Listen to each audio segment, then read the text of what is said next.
Happy Thursday. I am going to push us on to Colossians. I want us to focus on verse 17. So we looked verses 12 through 14 yesterday. So let me pick up. He then starts to transition out of talking about the fact that we need to be compassionate and kind and all of those things to talking about love. And above all these things, put on love, which binds everything together in perfect harmony. And let the peace of Christ, which rules in your hearts, to which indeed you were called in one body, and be thankful. Let the word of Christ dwell in you, richly teaching and admonishing one another in all wisdom, singing songs and hymns and spiritual songs with thankfulness in your hearts to God. And whatever you do in word or deed, do everything in the name of the Lord Jesus, giving thanks to God the Father through him.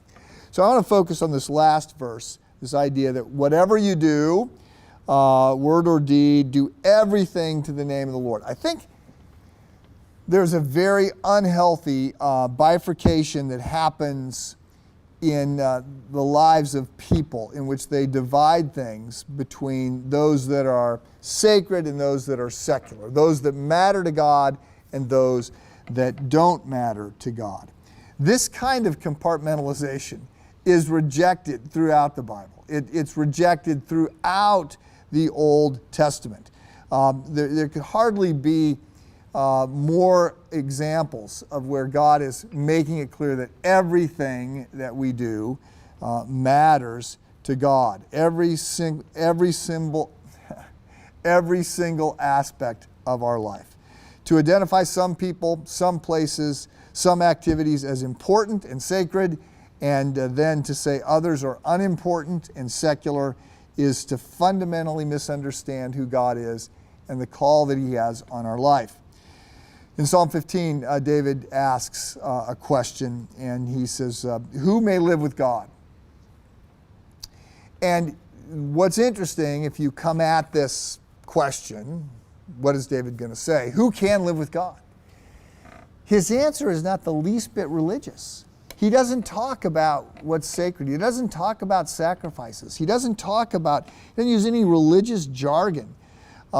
He doesn't talk about performing religious rituals. He doesn't talk about any of that.